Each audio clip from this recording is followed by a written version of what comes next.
We have Dr. Scott Carter. He's the Associate Professor of Economics, and we need one of those guys right now.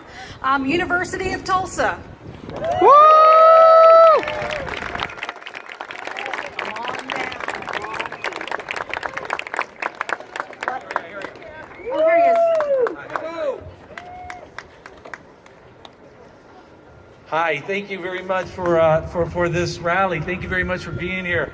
My name is Scott Carter from the University of Tulsa. I teach economics. Let me tell you right now, don't trust any economist. I'm telling you, they're lying to you. Don't trust them, or at least question them for sure. And I mean that, and then find out what they're doing. What we have with economic theory, unfortunately, is ideology in the guise of science. And it's really important that I think regular working people understand that, and understand that when these economists talk about trickle down, that's not true, okay? That's something that is very untrue. In fact, it's going to be trickle up poverty, not trickle down anything. These people are not invested in our society. They're not invested in our people. They're invested in themselves. They're invested in their own greedy selves. And that's a huge problem. And it's about time that people said enough of this and challenge the economic experts and tell them enough is enough. We know that that is not correct. There are many different ways to understand the economy that are beyond the stock market, damn it. Okay? Trump got up there and said that the stock market gets rid of the debt. He's an idiot. He doesn't know what he's talking about.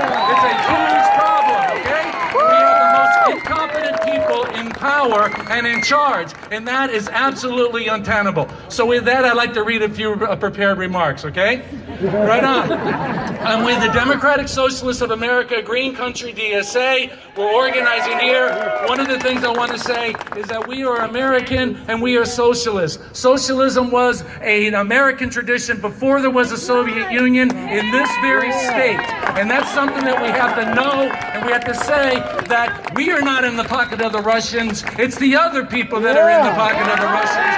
We are patriotic Americans who are socialists, and we encourage people to understand that.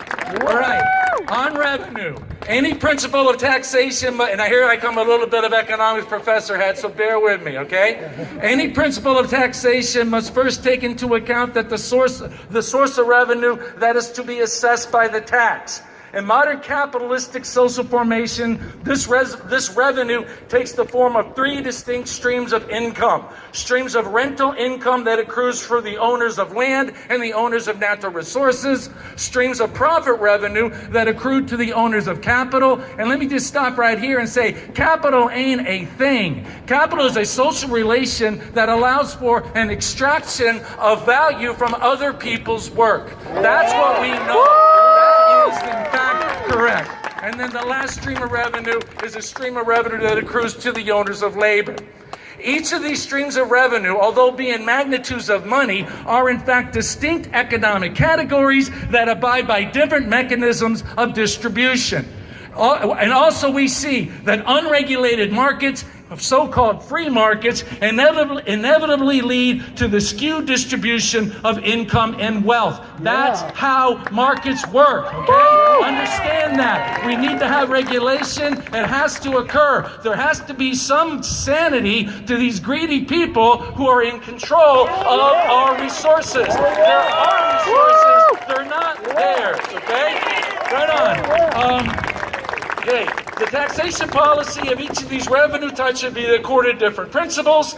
This is the underlying principle of progressive taxation policy, based especially upon the socialistic economic categories that the source of all wealth comes from the laboring class that produces it, not the capitalist and rentier class that accrue it. Okay? Further, that the source of profit is the unpaid labor of these laboring and working classes, that profit does not come as manna from heaven to the anointed and the powerful. Rather, these are the fairy tales and the miracles that the scholars here spoke about.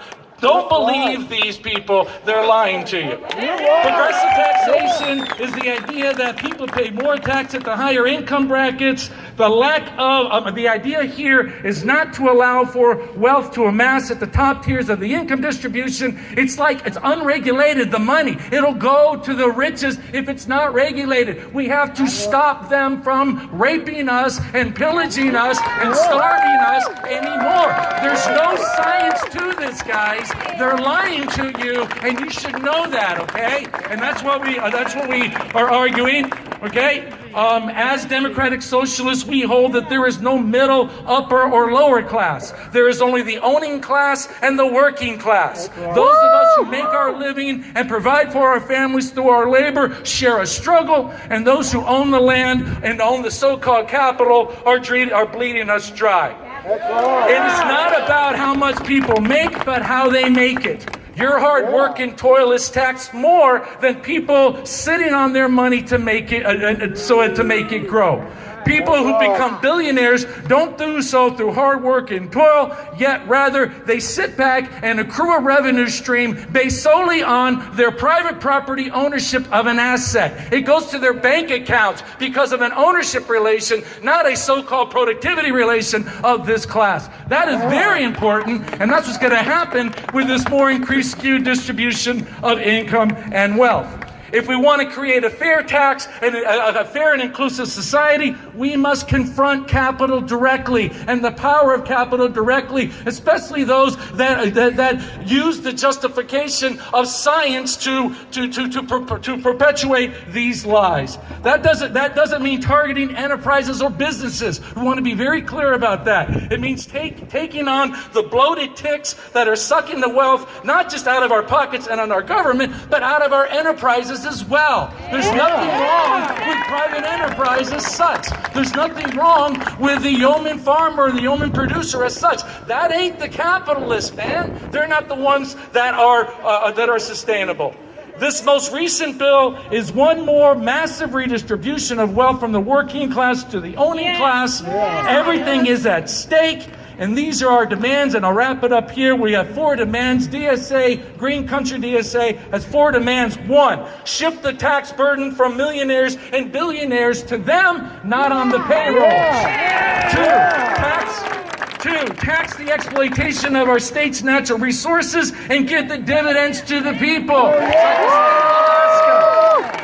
3, impose a federal Robin Hood tax on the financial sector. 4, build a national social wealth fund towards a democratic economy too. And on that, I'll just leave with 2 things. One comes from Winnie Guthrie, who is our champion. This land is our land, number 1. And number 2, working people of Oklahoma and America, why not let us unite, okay?